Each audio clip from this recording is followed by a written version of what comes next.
hardly the little nucleus of people that long for the Messiah. And in the midst of this nucleus, how many hypocrisies, how many sins of all kinds, often even idolatry. But it was decreed that I should come upon the earth. Before our decrees, all the evils cannot impede that which we want to do. Now as my coming upon earth was our decree, thus is decreed our kingdom, of our will upon earth. Rather, it can be said that one and the other are one single decree, and that having completed the first act of this decree, there remains the second act to complete. It is true that the times are sad, the people themselves are tired, they see all the ways closed, they don't find a way of exit even for the necessary natural means. The oppressions, the demands from the heads are unbearable, just suffering that they have elected, just suffering. They have elected for heads men without God, of evil life, without the just right to be heads. And they merit jail more than the law of the regime. Many thrones and empires have been upset, and those few that have remained are all shaky ones and in the act of being overthrown, so that the earth will remain almost without king, in the hand of iniquitous men. Poor people, my poor children, under the regime of men without pity, without heart, without graces to be able to act as guide to their dependence. The epoch of the Jewish people is already being repeated. And when I was near coming upon earth, they were without king, under the dominion of a foreign empire of barbaric and idolatrous men, and that didn't even know their Creator. And yet this was the sign of my imminent coming in the midst of them. Between that epoch and this, in many things they give each other a hand. And the disappearances of thrones and empires is the announcement that the kingdom of my divine will is not far off. So we're seeing all of the same connections. I've already went through all the things about prophecies, but it's not even just this prophetic explosion of the modern era. It's also God's predestined plan. It's every 2,000-year plan. So 2,000 years after the fall, He needed to renew the entire earth with the flood. 2,000 years after the flood, the redemption itself. Well, I think we know about where we are on the calendar now. That's about the final 2,000-year mark. A few words. And look, God didn't give us a specific date, and I sure don't know any dates.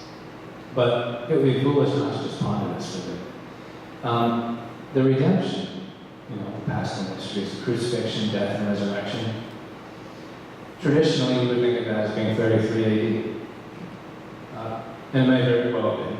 But Blessed Anne Catherine Emmerich was shown that our calendar is a bit off, and actually most scholars agree that our calendar is 7 years off. And Blessed Emmerich was shown that it was actually 26 AD that the redemption occurred, the crucifixion, death, resurrection.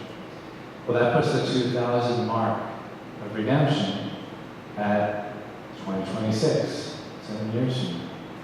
That doesn't prove anything, of course not, but it's worth keeping in mind.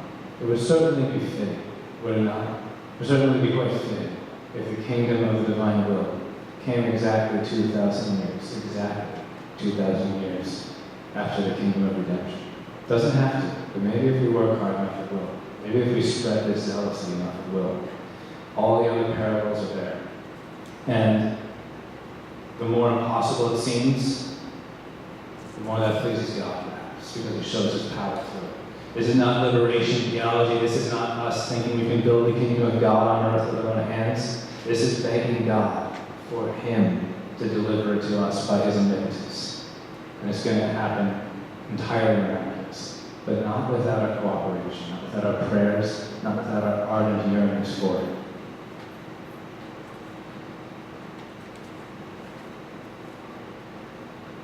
I'll finish that quote real quick.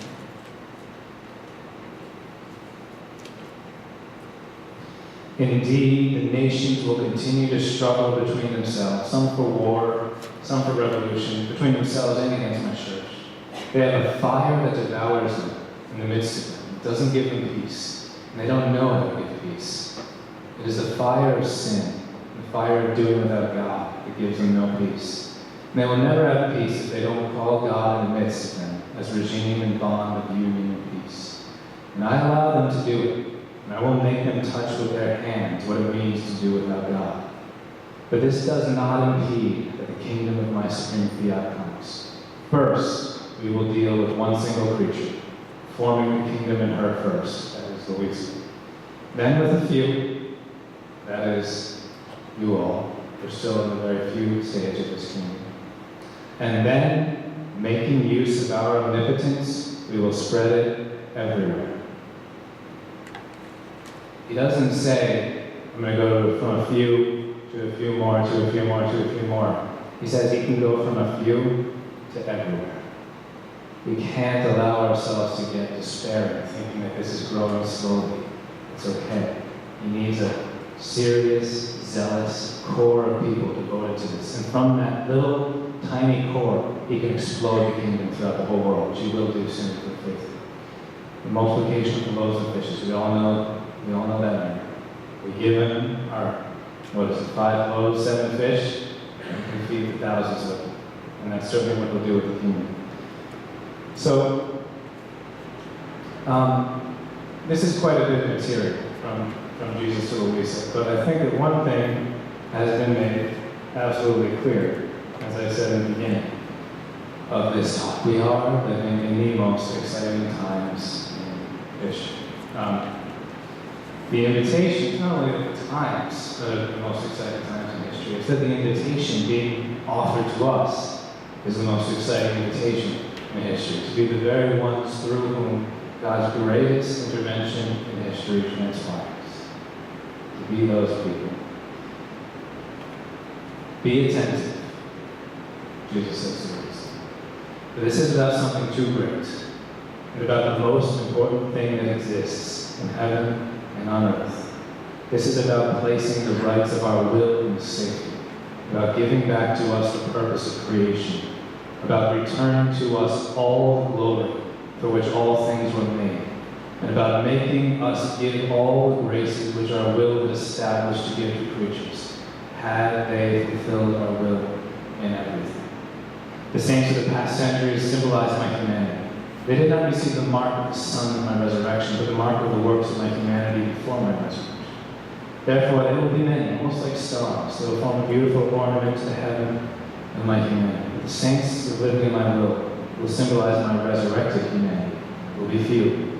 My resurrection symbolizes the saints of the living in my will. And this with reason, since each act, word, step, etc., done in my will, is a divine resurrection that the soul receives.